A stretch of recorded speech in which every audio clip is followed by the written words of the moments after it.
This is the Right Now podcast with Sarah Werner. Kind of. Actually, this is going to be just an update and an episode swap. So more on that in just a second. But hi, my name is Sarah Werner, and I am the host of the Right Now podcast. It's great to speak with you again. It's been a while, and there's a lot going on, as always. Just a quick update. I have been out of town and traveling and all sorts of things a lot so far this year. If you follow my Dear Creators newsletter, you're a little bit sort of in the loop there on what's been going on. For the rest of you, 2022 has been a lot. So I paused the show just because I was not able to create new episodes consistently, but I am relaunching the show starting July 6th, 2022. So I'm excited. We're going to have all new episodes. I have several of them recorded and in the queue because we're going to try to keep this consistent. You know, this show has been going since 2015 and I only have, however many episodes, 100 and something. And I am a lot of things, but I am not incredibly consistent. Other podcasts say that they're weekly, and they actually come out weekly, and I really admire them for that. That has just been one of those things that I try, and it just doesn't work out. But anyway, I'm recording a bunch of episodes ahead of time so that I can release them consistently. So hopefully that will be a new thing. And again, that is starting July 6th. And new episodes of the Right Now podcast will be coming out every Wednesday morning after that. So I'm really looking forward to sharing more of the show with you. If you've got a little bit of a summer break ahead of you, hopefully you'll enjoy listening to these episodes. While I am not consistent, I am putting my heart and my soul into each of these episodes. So I really do hope that you enjoy them. In the meantime, I'm going to do something that I've never done before. And that is an episode swap. So basically, I'm going to be sharing an episode of another podcast with you on this feed, and that other podcast will be sharing an episode of the Right Now podcast on their RSS feed. This swap is with a wonderful podcast called Am Writing. So, like the hashtag Am Writing on Twitter and Instagram. Their show is called hashtag Am Writing. And it's a little bit different from the Right Now podcast in that the Right Now podcast focuses on sort of the writer's life and how we move forward and, keep creating stuff despite life getting in the way. And we kind of look at the work-life writing balance and what it means to live creatively. Whereas the Am Writing podcast gives you a little bit more of writing advice, which is great because that's something that I don't do a whole lot here.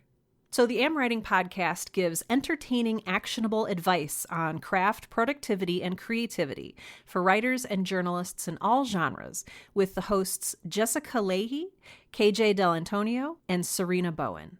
Am Writing offers episodes about finding sensitivity readers, breaking into food writing, prepping a launch for your fiction or nonfiction book, writing a cozy mystery. The list goes on. They have literally hundreds of episodes, most of which are interviews. And that is the type of episode I'm sharing with you today on this RSS feed here over at the Right Now podcast. I'm sharing an interview of theirs that I really liked called Writer De-Snobification with Catherine Center. And I had not heard of Catherine Center before, but after listening to this interview, I went out and followed her on social media, and I'm now a big fan. And I wanted to share this episode in particular because the subject matter is really near and dear to my heart. Catherine started out as a literary writer and felt a lot of pressure to write smart literary things and did not discover genre work, so, mysteries, science fiction, romance novels, etc., until later on in life. And when she discovered them, she really found that she loved them, but she struggled with her formal training as a literary author versus the, often stigmatized romance genre. I won't tell her whole story here. I will let her tell it in the episode that is upcoming, but I really think it's worth a listen. Catherine does a great job of explaining where she's coming from and where she's gone and what exactly she learned along the way. She takes a look at the process of figuring out what you love in a book and how to find it in your own work. And then they get into the craft of writing books that satisfy the readerly urges you share, embracing unifying tropes, finding the compelling hook, and how to ground a story that seems too big to be true by creating real characters with relatable problems in familiar settings. I know that the Am writing crew took a lot of notes while they were interviewing Catherine, and I did as well. I was listening while I was out on a walk, and I kept stopping and typing things into my phone so that I wouldn't forget. So I found this to be a really helpful and valuable episode. I hope you do too.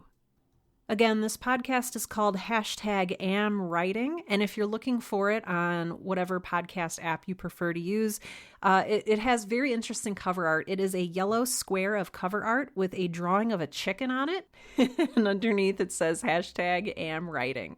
So it should be pretty easy to find. If you enjoy it, go ahead and subscribe to their show. And heck, if you haven't subscribed to my show, go ahead and subscribe. I know that from both of us, we would really appreciate that. So I'm going to stop talking just for now and switch over to the interview with Catherine Center over at #AmWriting. But as always, thank you for listening. You are wonderful. I appreciate you so much, and I hope that your writing is going well. Is it recording? Now it's recording. Yay! Go ahead. This is the part where I stare blankly at the microphone. Try to remember what I'm supposed to be doing. All right, let's start over. Awkward pause. I'm going to rustle some papers. Okay. Now 1, 2, 3. Okay.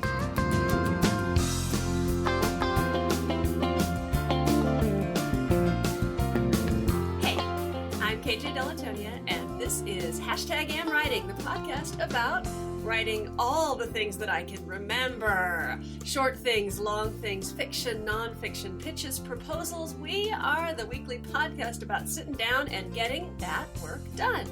I'm Serena Bowen. I'm the 21-time USA Today bestselling author of a whole bunch of romance novels.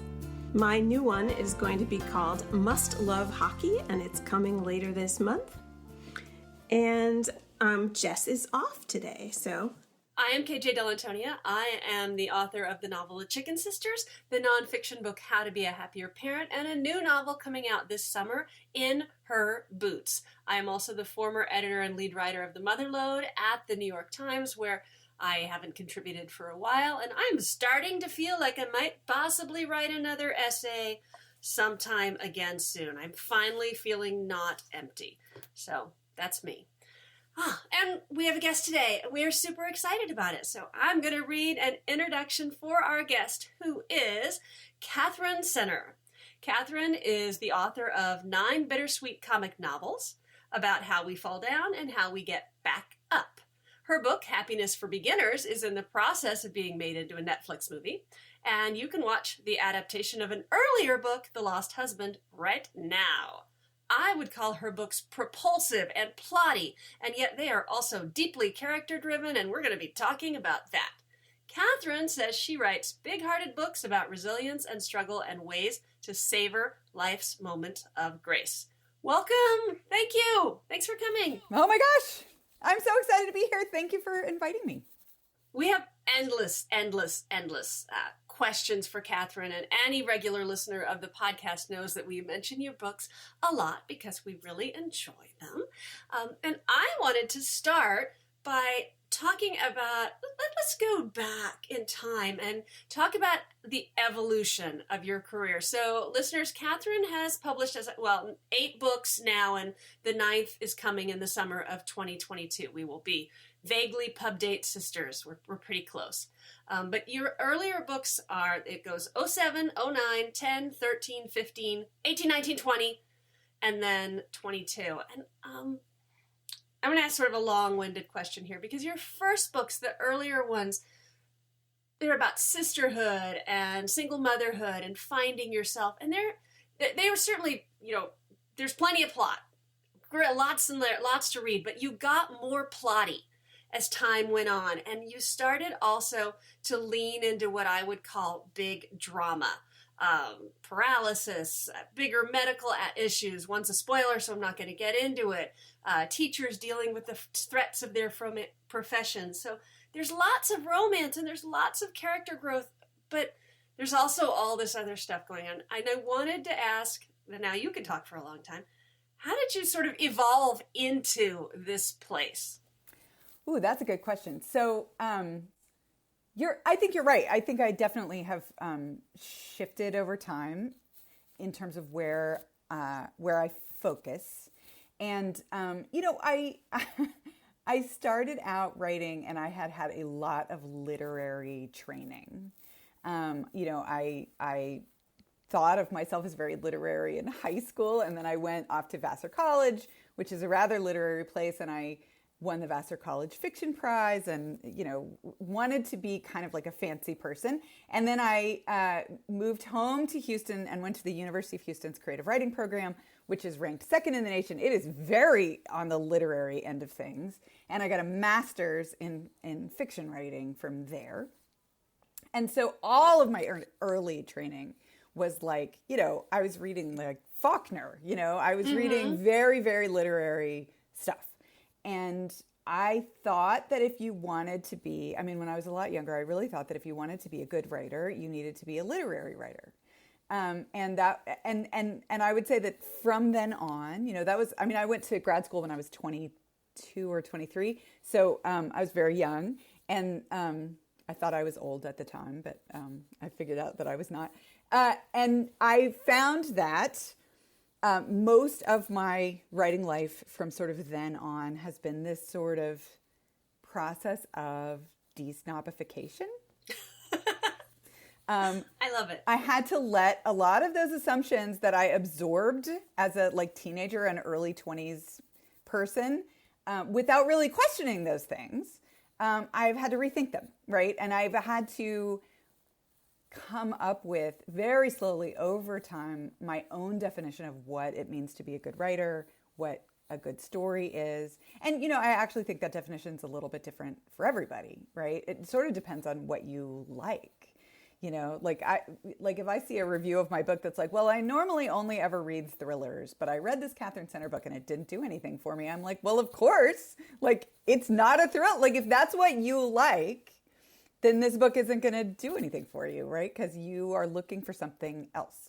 And I have a whole bunch of theories on what we're doing when we're turning to certain types of fiction or trying to work through certain types of story questions in stories.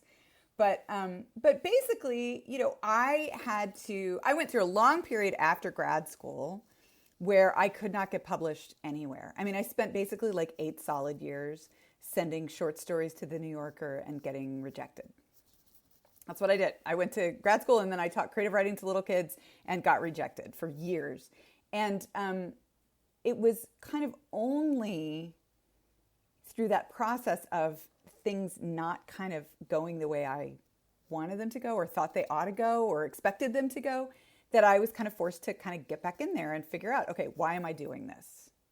What am I doing this for? And why am I here again? And what's the point of all of it? And who am I writing these stories for, right? And at first, I think on some very basic level, without even really questioning it or thinking about it, I was writing stories for my various English teachers that I had over the years, right? I'm a very obedient, sweethearted, little student. And, always growing up, I just wanted my teachers to think that the stuff I was writing was good. But at a certain point, the part of the process of growing up is shifting from trying to please people who are on the outside, whether it's teachers or parents or whoever, and learning how to pay attention to what you love in a story, you yourself as a reader. That's kind of been my whole journey, right? Is to kind of move inward and find my own compass about what I really, really love in a story. If I had a free Saturday and a fuzzy blanket and a hot cup of tea, what kind of story would I want to read? And it's not Faulkner. In the end, That is so interesting to hear you talk about this evolution because I didn't expect that, even though, the writing in your books is so flawless and so well observed that, the idea that you might have gone the MFA route doesn't surprise me. It's just that your stories now and the voice that you found have some really classic romance arcs running through them. So, that you didn't get from Faulkner. No. No, that's so true. That's really neat. So I actually, the year that I turned 40, I discovered romance novels. So this is like the most tragic thing. I wasted so much time when I could have been reading romance novels. Like, how sad for me. But, I kind of grew up in the Nora Ephron era and, and imprinted very hard on When Harry Met Sally. And I love banter, and I love rom-coms, and I love dialogue, and I love love stories, right? But I never really did like a deep dive into actual romance novels until the year I turned 40. My agent, who has a number of folks she represents who are romance writers, sent me one of her other clients' books as a present. And I opened it up and started reading. And seriously, like 2 hours later, I was in the car driving to the bookstore to get myself another one. And I spent the whole year and beyond reading absolutely nothing but romance novels, eating them voraciously. Like, I felt like a person who had spent her entire life eating boneless, skinless chicken breast, and I had just discovered chocolate cake. Like, and and still that's my go-to favorite thing to read. Sure. Like grocery store romance novels, typically historicals are like my favorite, but I came to love that boxy little shape of the mass market paperback. Like, just get in the bathtub with one of those cute little things, like a box of candy. And so for me, that was incredibly liberating, and it taught me a lot about plot. So KJ, your first question about like you've become more plotty, when I was younger, I foolishly thought that the most important thing a writer needed to do in a book, or at least the most important thing I needed to do, was have a really great voice. And I thought that if the voice of the story was compelling and engaging, and if the dialogue in the story was funny, that would be enough, to kind of give people a satisfying read. And I still love those things. Voice and dialogue are like two of my favorite things. And they're kind of the two things that come the most easily to me, so it's easy to love them. But what I didn't understand starting out is how incredibly important the underlying structure of the plot is in terms of giving people the kind of emotional experience you want to give them as a writer. Like there's a quote that I love about writing from Dwight V. Swain, the great granddaddy of books about how to write. And he says, a story is something you do to a reader. And I've spent like a huge amount of time trying to figure out, what do I want to do to people? What do I want writers to do to me? And what do I want to do to readers, right? And then once I kind of know what that is, then trying to really pay attention to how. Like, what's the best way to do that, right? If I want to make somebody swoon, or if I want to make somebody cry, or if I want to make somebody feel hopeful or make them feel inspired, like what's the best way to do that? What are my options, right? And what are the best strategies and the techniques?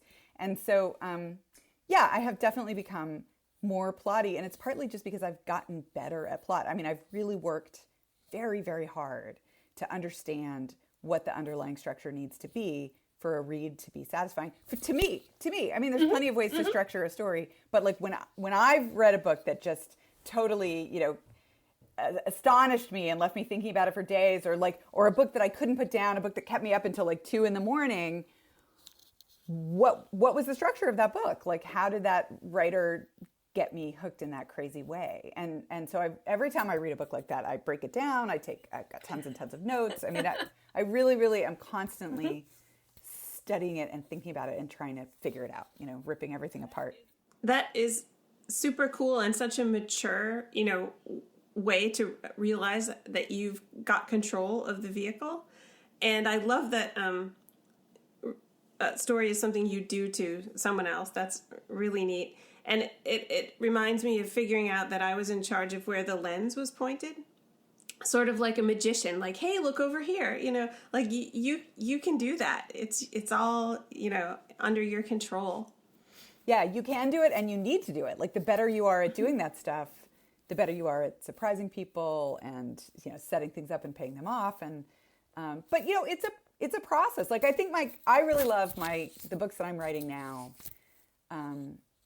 I like them think they're better. I like them better than the books that I started out writing. I mean, I have a lot of affection for those early books, and you could definitely see the connections. I mean, they sound like me. The dialogue is a lot like me. I mean, it's clearly me, but I just have worked really, really hard to try and make each book a little bit better than the book that came before it in some way or another, right? To master some new thing. And I'm sure that this is something that changes from book to book, but so your books tend to be so tightly wound together in terms of the reason that the person is on the plot journey that they're on is also a piece of the emotional journey that they're on. And often all the secondary characters are also, if one character is fighting to be willing to take risks and be happy again, all the characters are fighting to be willing in some different way. So I wondered how you build that. Like, where do you try to start? Where do you really start? Where have you started and then decided that maybe it'd be easier if you started somewhere else? I really think a lot about character arcs because I think ultimately that's the reason we're all there, right? Like, well, we're there. I'm there to swoon also. Like, I definitely would like to swoon. But I think that I always think of my stories as kind of half romance and half personal growth. Right? So there's always something, like in How to Walk Away, she's in a plane crash, the main character Maggie, on the day she gets engaged, right? And she spends most of the novel, in the hospital trying to learn how to walk again. And that's kind of one of the story questions that's pulling you through the book is like, is she going to get there? Like, and that side of it is the personal growth side. That's the hard stuff, right? Because in life, in general, it's not the times we go to Disneyland that really force us to grow, right? It's the times that we have to go through really, really hard, genuinely hard stuff. That's when our lives sort of break open, and then we have to figure out how to put them back together in new ways. And I'm really, really interested in how people do that. I'm not great at it. I'm like, I'm a total quitter, and I'm easily discouraged, and I can easily fall into pessimism and just kind of lie on the floor and just kind of be like, you know what, we're all doomed. It's very easy for me to lose my optimism and my energy around a lot of things. And so I'm always totally, totally captivated seeing stories of people who have to go through hard stuff and find some way to come out the other side wiser and better and more compassionate, in some way, like where the suffering or the struggle leads them to some version of their own strength. I love those kinds of stories. And I also love romance. I love love. I love kissing. I love cuddling. I love banter. I love flirting. I love that sort of delicious, sort of sparkly, glittery sense of possibility that comes from those stories. So I always feel like the hardship in the story is the growth and the struggle. And that's not necessarily super fun. And I always think that the love story in the story is the fun part. And I want to balance it. I want to balance the darkness and the light. I think you need the emotional ballast of hardship for me, for the kind of story that I want to do. But you also need joy. I mean, I think in the literary world, we tend to think that only misery and sorrow and grief and dark underbellies are the things that matter. And I think those things do matter. But I also think that joy matters, right? And laughter matters, and giggling and rolling around and tickling people and piggyback rides, like all the good things in life also matter. And I tend to be much more sort of in tune with the darkness and the shadows. It's really easy for me to just focus on everything that's wrong. And I'm always trying to teach myself how to remember to like savor the good stuff, right? And appreciate the light and kind of move in that direction. So it's for readers and it's for the story, but it's also like for me specifically, like every one of these books is about some kind of thing that I need to think about and grapple with. And so, yeah, I've already forgotten what your question was actually. Well, we were talking about how you build it, like where you start and what you need to, how you find the pieces that go together. Yeah. So I didn't answer your question at all. But the answer to your question for me is I always start with a character who has something she needs to learn. I think about that. Like, I don't start writing until I know what that is. And she needs to be, you know, angry about something, struggling with forgiveness, closed off, right? Or she needs to have some unexamined assumption in her life that the story then comes along to force her to re-examine, right? And that's what the story is for, you know? Like I wrote this book, Things You Save in a Fire. It's about this lady firefighter, and she thinks her life is good at the beginning, and then she gets sent from her like sort of happy little firehouse in Austin that's very progressive and happy to have, you know, a girl. And she gets sent to another firehouse that has never had a woman working there before, and they're not super happy to have her there.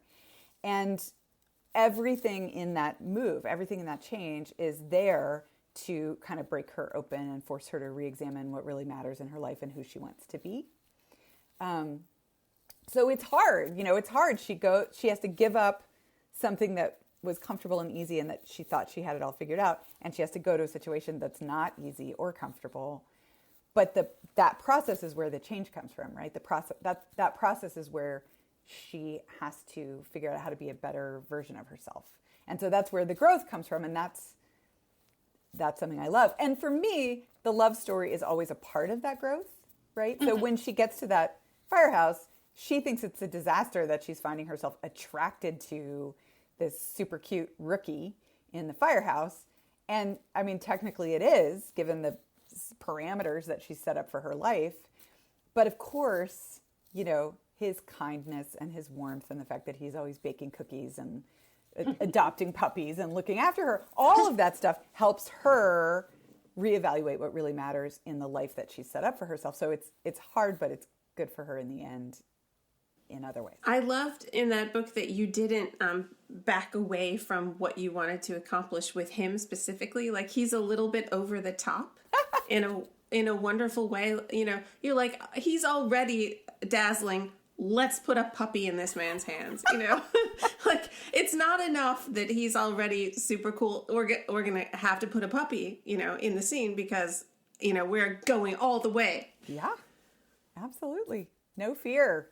Well, that is kind of one of my questions is, how did you get to no fear? Because the first books that you wrote don't lean as hard on the puppies or the drama or the the big thing that forces, like, all your books contain a story that forces your protagonist to re-examine their lives, but the things have been getting sort of progressively bigger, and you know, they presumably will go in and out of that. But we talk a lot on the podcast about giving yourself permission to explore these big things. I feel like as a baby writer, and even just as any kind of a writer, we're often saying to ourselves, oh, no, that's too much. That's too much. And you don't say that's too much, or at least you don't seem to. So I would love to hear how you stopped that voice, if you had it.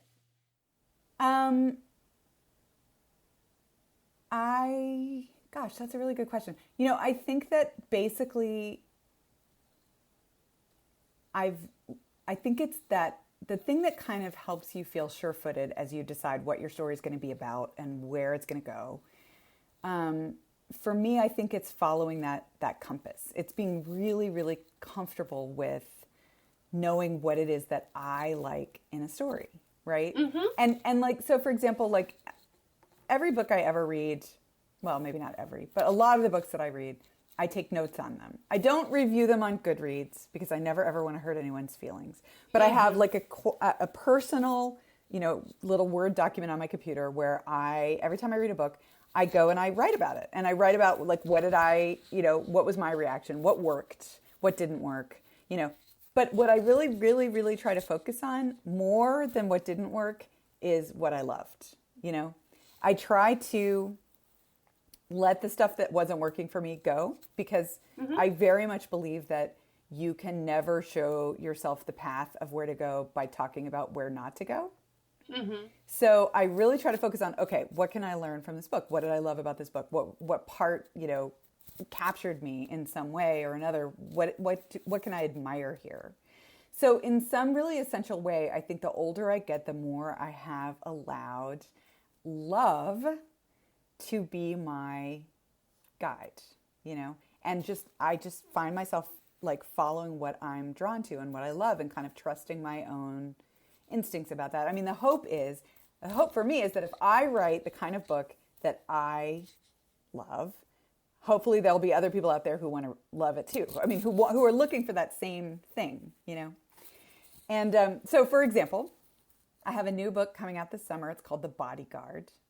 And it is a story about a bodyguard. The main character is a female bodyguard.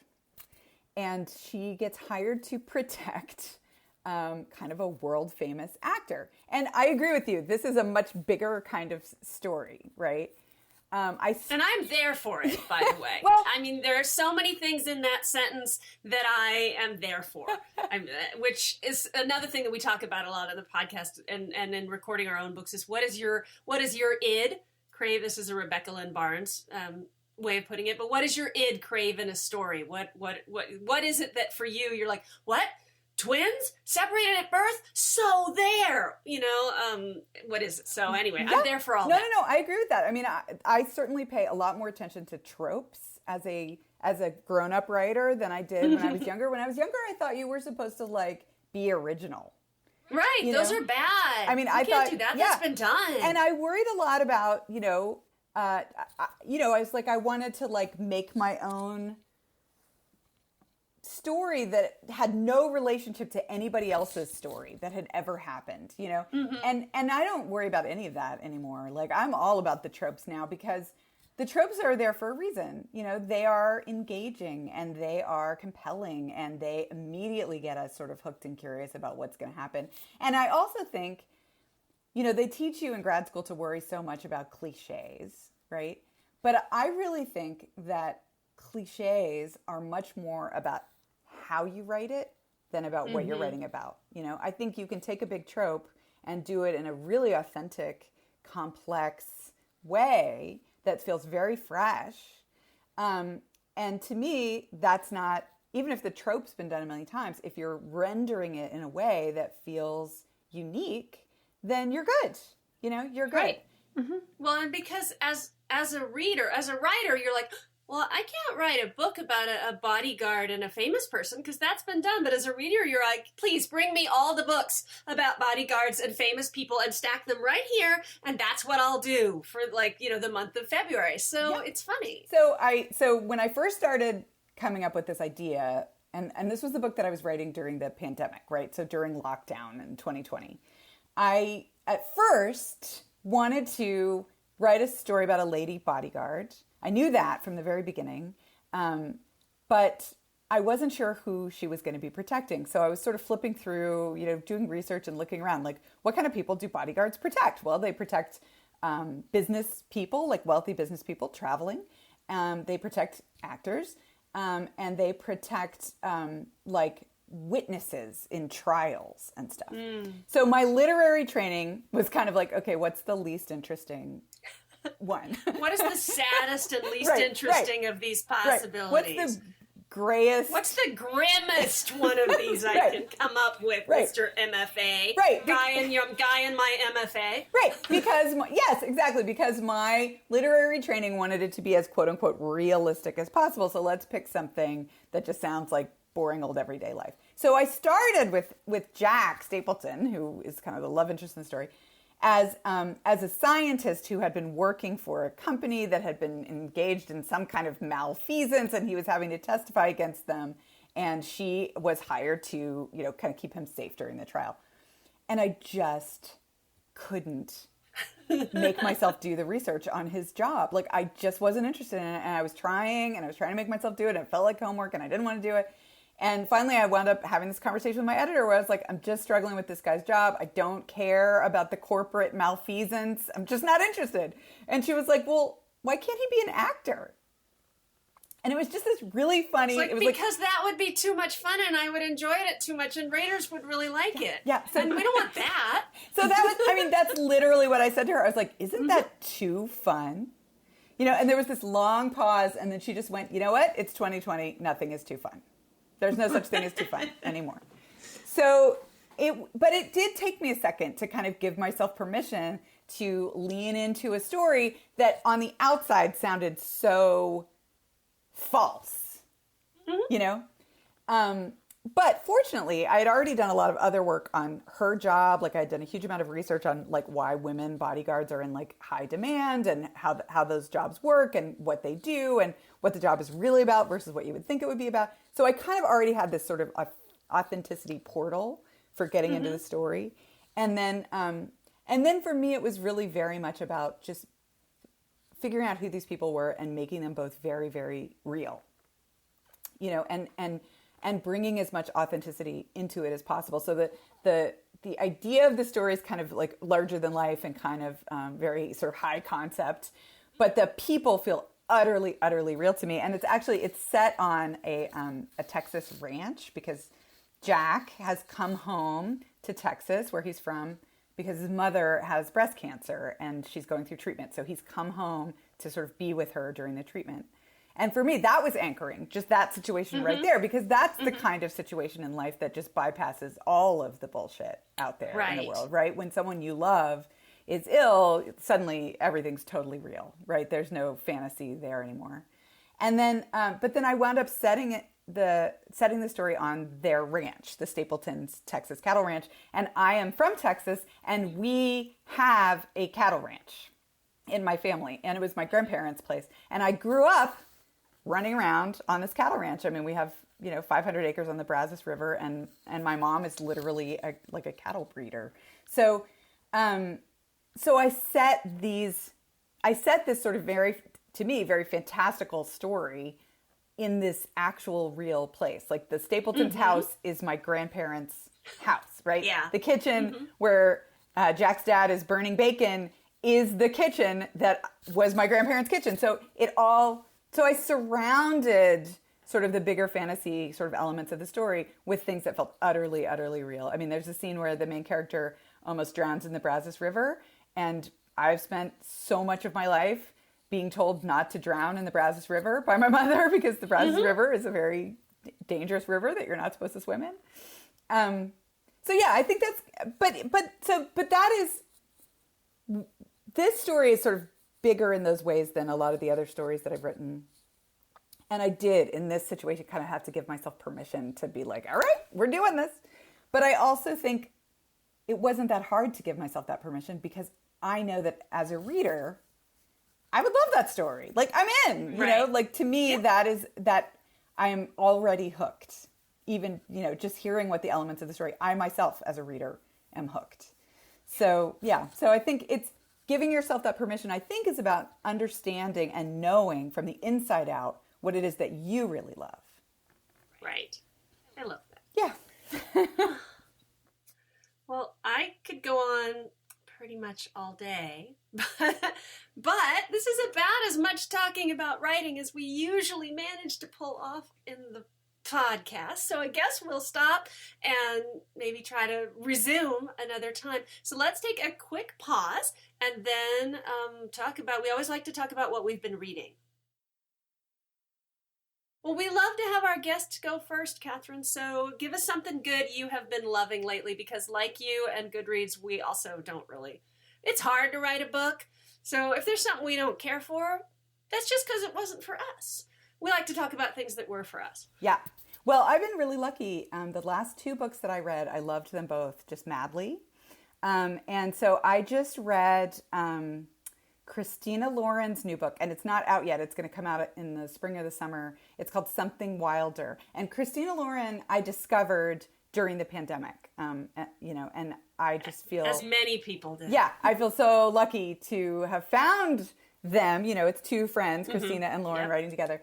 And, when I come across a writer who is genuinely funny, when I come across rom-coms that are genuinely swoony and just build you into this kind of delicious frenzy, I just want to shout from the rooftops. Like, it's so thrilling to me. I mean, I'm just elated. And that's how I felt when the first book of theirs I read was The Unhoneymooners. That was my first one of theirs too. So good. I sort of didn't expect to enjoy it. Again, like that trope. I was like, well, on the one hand, I'm all in for this, but on the other hand, I don't know. But, it's so much fun. It's so good. It's so good. Yeah. And so, okay, so So I got to read an early copy of that new book. It's called Something Wilder, and it was super fun and delicious. And then I also got to read an early copy of Emily Henry's new book, and she's also a fairly new discovery for me. I also just read that book. Oh, you did? Okay, so I just read Book Yeah. Lovers, which comes out in the summer.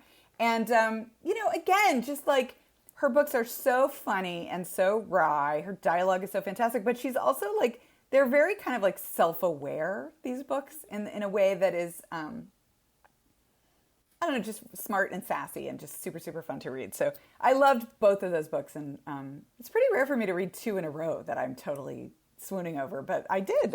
So that's been a good start to the year. I felt very lucky. Yeah, I hard second on the Emily Henry, and I handed it off to Serena, who has it somewhere in the house right now. It's on my floor. That's right.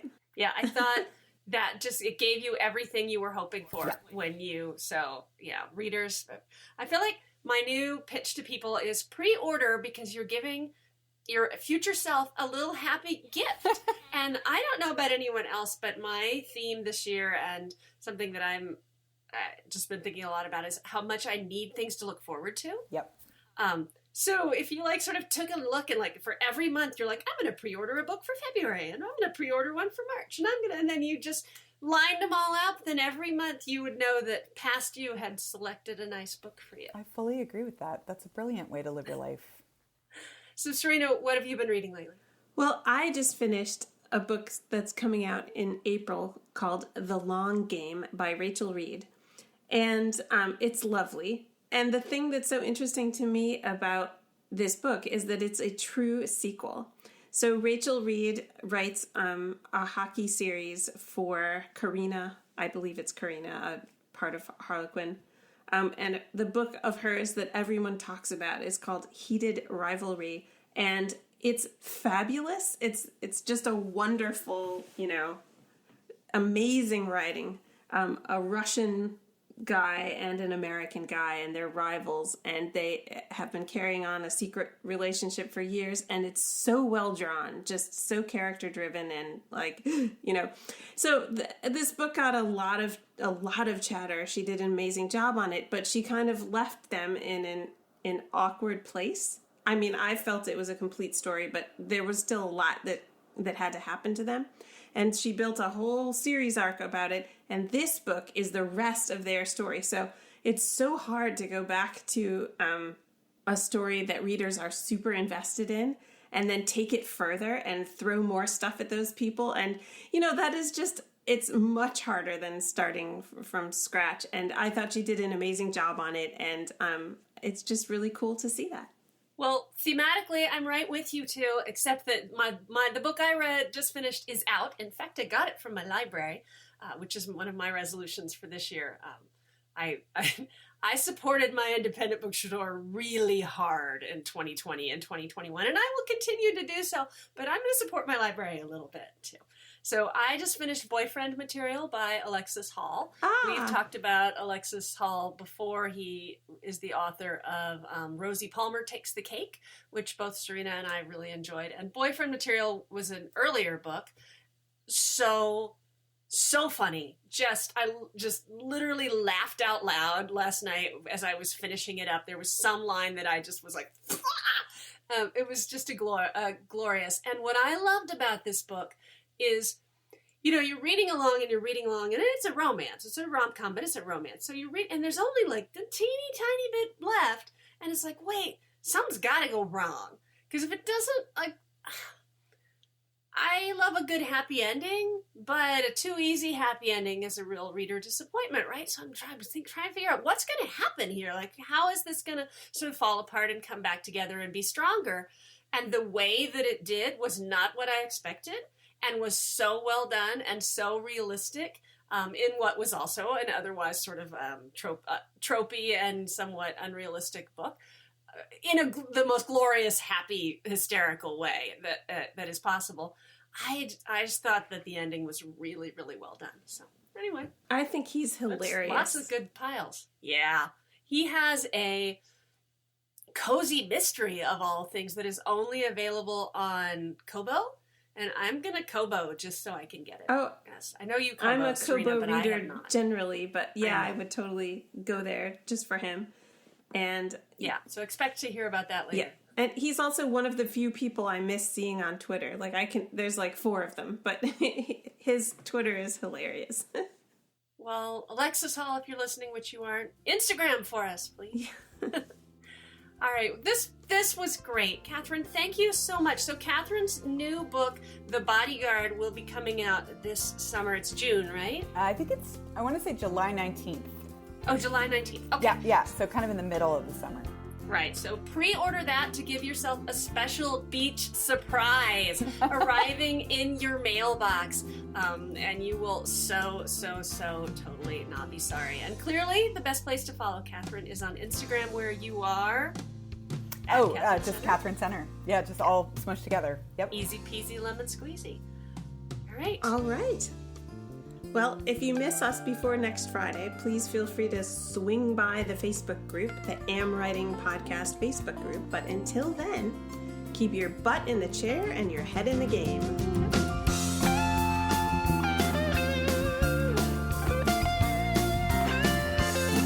The #AmWriting podcast is produced by Andrew Perella.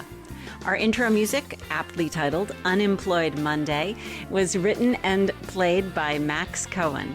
Andrew and Max were paid for their time and their creative output because everyone deserves to be paid for their work.